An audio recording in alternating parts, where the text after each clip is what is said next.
abrir as nossas Bíblias em Efésios capítulo 6, do verso 21 até o verso 24.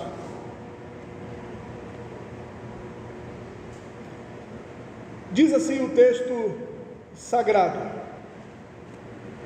Ora, para que vós também possais saber dos meus negócios e o que eu faço, Tíquico, irmão amado e fiel ministro do Senhor, vos informará de tudo, o qual vos enviei para o mesmo fim, para que saibais do nosso estado, e ele console os vossos corações. Paz seja com os irmãos, e amor com fé, da parte de Deus Pai e da do Senhor Jesus Cristo. A graça seja com todos os que amam a nosso Senhor Jesus Cristo, em sinceridade. Amém. Pai bendito, Deus santo, mais uma vez na sua santa presença eu suplico a graça do Senhor, para que eu seja um instrumento, um vaso de barro, para levar essa palavra que for inspirada pelo Teu Espírito, e que eu possa ser um instrumento para elucidar e para esclarecer aqui as verdades contidas. Me usa como instrumento Teu. Eu oro a Ti em nome de Jesus. Amém. Poder sentar, irmãos. Nós vimos aqui no contexto anterior, em que Paulo, ele exorta aos Efésios, a igreja de Éfeso, para que eles estivessem orando. Ele mostra que a oração é a base, ou o instrumento, no qual deveria ser usado para a guerra espiritual, que era travada nas regiões celestiais. Paulo, então, ele mostrou que é dado a todo cristão uma armadura da parte de Deus, no qual nós devemos tomar posse dela, para que possamos combater contra o diabo, contra o inimigo, contra o principado, potestade, hostes espirituais da maldade. E essa guerra, ele nos ensina que ela é travada nas regiões celestiais, e é através da oração onde se trava então esta guerra. Nós aprendemos no contexto anterior que as armaduras que faz parte do cristão, ela tem mais a ver com o nosso caráter, com a nossa conduta, com a nossa vida enquanto cristão. Ele mostra sobre a verdade no qual todo cristão ele deve ter, e essa verdade também no qual nós cremos, que é a palavra de Deus. Ele fala sobre outra parte da armadura, são 6 itens. Outro item é a justiça. Justiça essa que é uma justiça moral, justiça de integridade, justiça no qual todo cristão ele deve ter, assim como a justiça que nós temos em Jesus Cristo, no qual ele nos fez justo diante de Deus. Ele fala sobre o capacete da salvação, que diz respeito a nós estarmos evangelizando, pregando o evangelho, falando acerca de Jesus Cristo. Ele fala sobre o escudo da fé, é uma fé no qual nós temos, no qual nos foi dado da parte do Senhor, e a fé no qual nós apagamos todos os dardos inflamados do inimigo. Enfim, Paulo ele nos mostrou quais são essas armaduras, e essa armadura diz mais respeito ao caráter, à conduta do cristão. Ele não fala aqui sobre amarrar demônios, ele não fala sobre decretos, ele não fala sobre desfazer algumas armações do diabo. Ele mostra que a guerra ela é travada através da nossa conduta, da nossa moral, do nosso comportamento. Essa é a armadura que diz respeito ao cristão. E é através então da oração que nós nos fortalecemos para vivermos então essa vida cristã. E Paulo também pede oração por ele, para que no abrir da sua boca o evangelho ele seja propagado livremente, mostrando que também essa guerra é travada através do evangelismo, da pregação do evangelho, onde nós vimos que as armas que nos foi dada, elas não são carnais, mas poderosas em Deus para a destruição de fortaleza. E essas fortalezas, no qual segue o entendimento dos incrédulos, ela só é destruída a partir da pregação do evangelho. E Paulo então ele diz que orasse por ele, para que quando ele pregasse, essas cadeias, essas armadilhas, essas mentes que estão cegas fossem então destruídas através da pregação do Evangelho.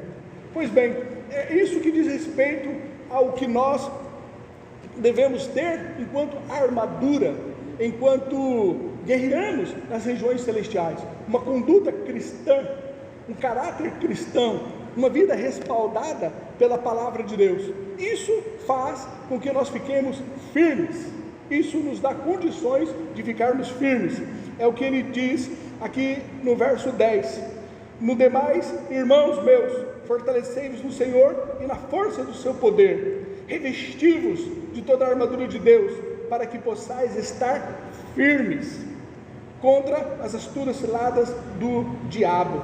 Então, o que nos dá condições de ficarmos firmes e resistirmos ao diabo é quando nós nos sujeitamos a Deus. Sujeitai-vos a Deus e resistir ao diabo. E a nossa sujeição a Deus, ela é quando nós nos sujeitamos à sua palavra, quando então nós nos comportamos de acordo com as escrituras sagradas. Essa nossa sujeição a Deus faz com que nós venhamos resistir ao diabo. É a nossa conduta, é a nossa vida praticada de acordo com os ensinos das escrituras sagradas. Pois bem, é isso que nós vimos aqui no contexto. E Paulo, ele chega agora no verso 21 ao verso 24, nas suas saudações finais, onde ele então enaltece a Tíquico como um fiel ministro, Vamos aqui no verso 21, onde Paulo então ele diz: ora, para que também possais saber dos meus negócios e o que eu faço, Tíquico, irmão amado e fiel ministro do Senhor, vos informará de tudo. Provavelmente esse irmão amado aqui, o Tíquico, ele tenha sido a pessoa no qual ele escreveu aqui essa carta essa que fora então ditada por Paulo e escrita então por Tíquico. Tíquico, ele era um nativo da Ásia. Atos, capítulo 20, o verso 4 diz: e acompanhou até a Ásia Sópater, de Bereia e dos Tessalônica, Aristarco e Segundo, e Gaio de Derbe, e Timóteo, e dos da Ásia, Tíquico e Trófimo. Então, ele era nativo ali da Ásia. Esse Tíquico, no qual provavelmente foi quem escreveu essa carta, sendo ditada ali por Paulo, ele era conhecido da igreja de Éfeso, visto que Paulo enviou ele ali para a igreja, na ocasião que ele estava preso no seu segundo confinamento ali em Roma. 2 Timóteo capítulo 4, o verso 12 diz: também enviei Tíquico a Éfeso. Ele então era um irmão amado, ele tinha muito conceito diante de Paulo. Paulo realmente via ele como um ministro do Evangelho e confiou que ele enviasse esta carta ali para os irmãos de Éfeso. Aqui no verso 22 ele diz: o qual vos enviei para o mesmo fim, para que saibais do nosso estado e ele console os vossos corações. Tíquico, ele era um cristão muito fiel e estimado por Paulo, no qual ele enviou ele não somente foi o portador dessa carta para a igreja de Éfeso, mas também foi o portador da carta que Paulo escreveu à igreja de Colossos. Podemos ver em Colossenses capítulo 4, do verso 7 e o verso 8, onde diz: Tíquico, irmão amado e fiel ministro e conservo do Senhor, vos fará saber o meu estado, o qual vos enviei para o mesmo fim, para que saiba do vosso estado e console os vossos corações. Então ele também foi o portador, quem enviou, quem levou a carta para os irmãos ali em Colossos. A confiança que Paulo tinha em relação ao irmão Tíquico, a esse irmão amado, não somente era para que ele entregasse ali as cartas, mas também ele tinha uma certa segurança nesse irmão, para que pudesse dar a ele algumas questões pessoais, pudesse dar notícias pessoais de Paulo ali para a igreja de Éfeso. Aqui no verso 21 nós vemos, né? Ora, para que vós também possais saber dos meus negócios. Então ele não somente levou a carta, mas ele também falou acerca de questões pessoais de Paulo. Ele pôde falar acerca da vida de Paulo, a condição que Paulo estava, e pôde então dar notícias pessoais ali de Paulo, para que possais saber dos meus negócios e o que eu faço. E no final aqui do verso 21, né? Ele vos informará de tudo. No verso 21. E aqui no verso 22, ele termina dizendo, né? E ele console os vossos corações. Quando Paulo ele fala para Tíquico consolar ali o coração da igreja de Éfeso, ele mostra que ele queria uma certa intimidade, ele queria um relacionamento, ele queria estar mais íntimo lá da igreja de Éfeso. Nós vemos no capítulo 1 e no capítulo 2, onde Paulo esteve orando pela igreja de Éfeso. Nós vemos aqui no verso 19, onde Paulo ele pede que a igreja de Éfeso ore por ele. Nós vemos aqui que Tíquico ele levou questões pessoais de Paulo, e ele estava ali também para consolar o coração dele. Em todo esse contexto nós vemos que Paulo ele queria um relacionamento mais íntimo com a igreja, ele queria estar mais próximo da igreja, ele queria mostrar o seu lado humano, não somente o seu lado de apóstolo, não somente a questão do seu título, mas enquanto tivesse intimidade, pudesse estar se relacionando ali com os irmãos. Essa questão de poder estar mais próximo, se relacionando, levando também doutrina, no qual essa carta que ele mandou é uma carta doutrinária, essa questão de estar próximos dele, mostra as características então de uma igreja saudável. Atos, capítulo 2, o verso 42 diz: e perseveravam na doutrina dos apóstolos, e na comunhão, e no partir do pão, e nas orações. É uma característica de uma igreja saudável. Tem doutrina, ela tem a ceia do Senhor, é uma igreja que ora, mas uma igreja também que tem relacionamento saudável com a liderança, relacionamento saudável com o apóstolo, relacionamento saudável com o pastor, relacionamento saudável uns com os outros. Era essa a proposta aqui do apóstolo Paulo. Verso 23, ele diz: paz seja com os irmãos e o amor. Paz seja com os irmãos e amor. A paz e o amor são duas características que devem fazer parte de toda a igreja, devem fazer parte de todos os crentes. A paz, ela é a reconciliação e a unidade entre os irmãos. Vemos isso no capítulo 4, o verso 3, aqui dessa carta de Efésios, onde diz: procurando guardar a unidade do Espírito pelo vínculo da paz. Então, todo cristão, toda a igreja tem que ter essa paz que mostra a reconciliação que nós temos com Deus.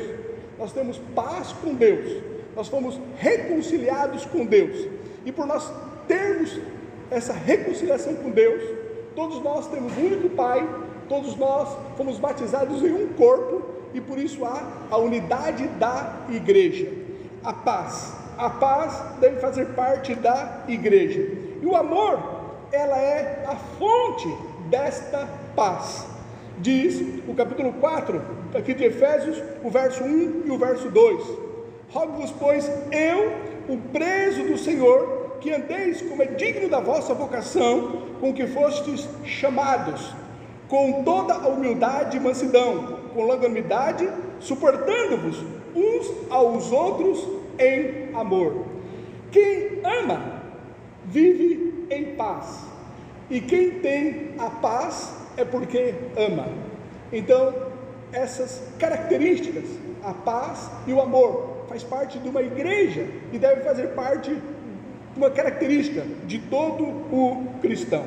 Paulo ele fala aqui no verso 23, paz seja com os irmãos e amor.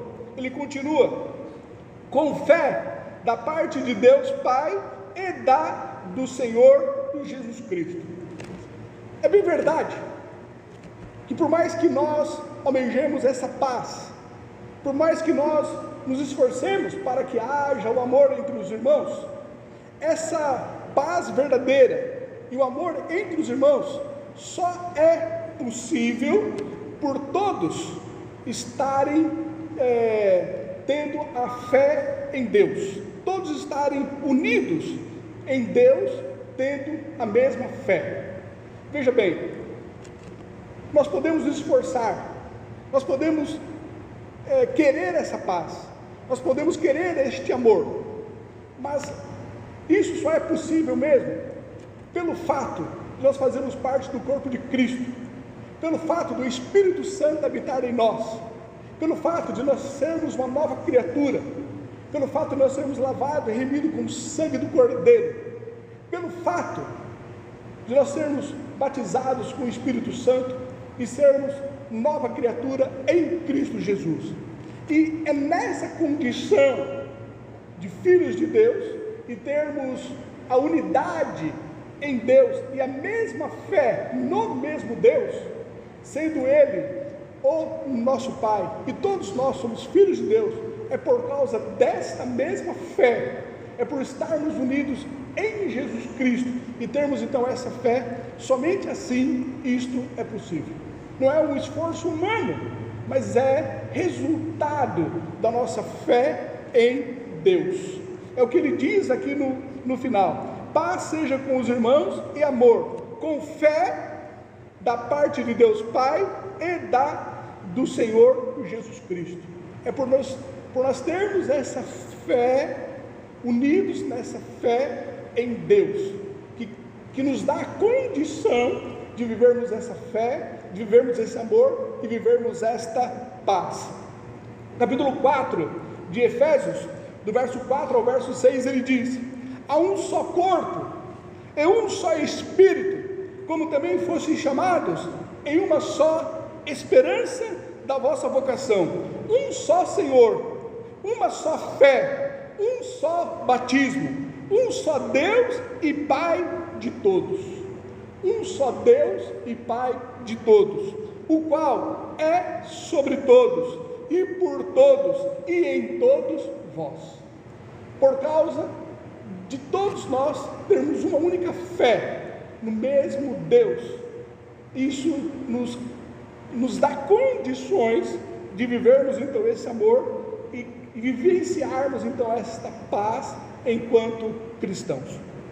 O verso 24, então Paulo, ele termina aqui a carta, a graça seja com todos os que amam o nosso Senhor Jesus Cristo em sinceridade, amém. Algo maravilhoso no qual nós temos aqui nesse último versículo é quando ele fala sobre a palavra sinceridade. Ele mostra que o amor que nós devemos ter para com Deus é um amor em sinceridade. Literalmente, se nós fôssemos traduzir essa palavra aqui, sinceridade, de uma forma literal, ela significa sem corrupção. Sem corrupção. É a mesma palavra que encontramos em 1 Coríntios, capítulo 15, o verso 54, onde diz, e quando isto que é corruptível, é essa palavra que nós encontramos aqui, sinceridade, e quando isto que é corruptível se revestir da incorruptibilidade, e isto que é mortal se revestir da imortalidade, então cumprir-se-á a palavra que está escrita, tragada foi a morte na vitória. O sentido aqui, no qual Paulo ele está mostrando, é que todas as bênçãos que nós temos recebido pela graça de Deus, sem nenhum mérito nosso, ela deve ser retribuída para com Deus em amor para com Ele, mas um amor sincero, um amor sem corrupção. É esse o sentido. todas as bênçãos que você tem recebido, todas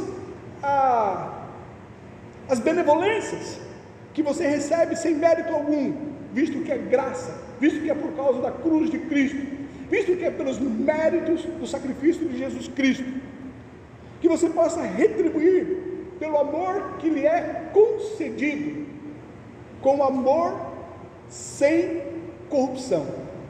Efésios, capítulo 1, do verso 3 ao verso 4 diz: bendito Deus e Pai de nosso Senhor Jesus Cristo, o qual vos abençoou com todas as bênçãos espirituais nos lugares celestiais em Cristo. Nós fomos abençoados com todas as bênçãos pela graça, por causa de Jesus Cristo, como também nos elegeu nele, antes da fundação do mundo, para que fôssemos santos e irrepreensíveis diante dele em amor. Então, essas bênçãos é com o objetivo para que nós fôssemos irrepreensíveis em amor. É um amor sem corrupção. Verso 24: a graça seja com todos os que amam o nosso Senhor Jesus Cristo, sem corrupção, amam em sinceridade. 1 João, capítulo 1, o verso 6 diz: se dissermos que temos comunhão com Ele, comunhão com Deus, comunhão com o Filho, se temos comunhão com Ele, e andarmos em trevas, mentimos e não praticamos a verdade. Então, o amor no qual nós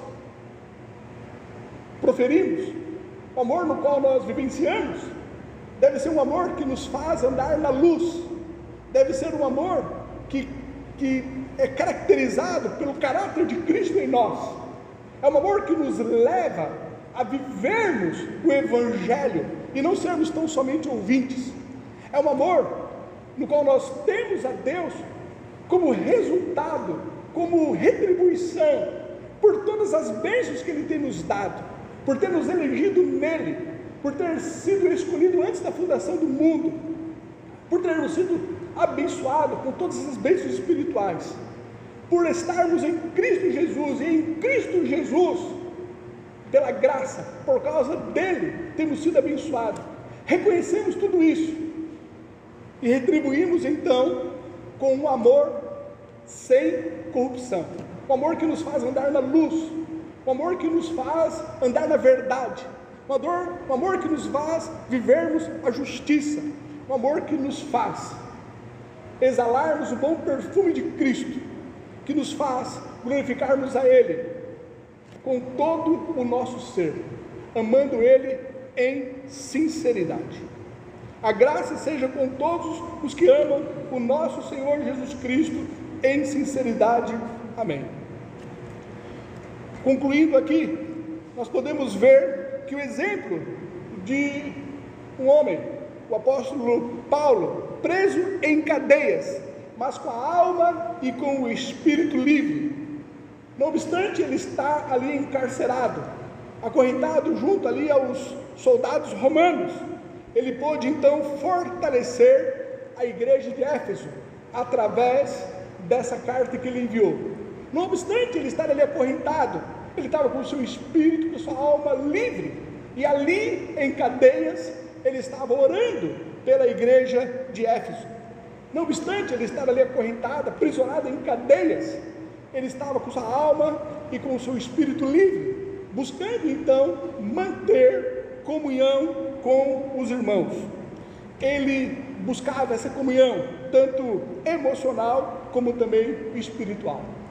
Que através do exemplo do apóstolo Paulo, nós também possamos viver esse evangelho que nos faz estarmos livres de alma e livres de espírito, para não ter nada que nos impeça de abençoarmos a igreja do Senhor Jesus Cristo. Que Deus assim nos ajude. Vamos orar. Senhor, obrigado por essas verdades contidas aqui em Tua Santa Palavra, que através dela nós venhamos, ó Pai querido, desejar praticar, desejar, ó Pai, viver esse evangelho pleno, esse evangelho que se baseia na pessoa do Senhor Jesus Cristo, no qual nós queremos seguir as suas pisadas e buscar, ó Pai querido, resplandecer como astros no mundo, neste mundo, ó Pai querido, caído, que possamos, ó Pai, ser a luz e ser o sal, não sermos ouvintes da Tua palavra, mas praticantes. Deus, que tudo que aprendemos através dessas verdades, desse texto, nós venhamos praticar, viver, ó Pai querido, um amor para contigo, um amor, ó Pai querido, sincero, buscarmos, ó Pai querido, uma submissão à Sua palavra. Eu oro a Ti em nome de Jesus, amém.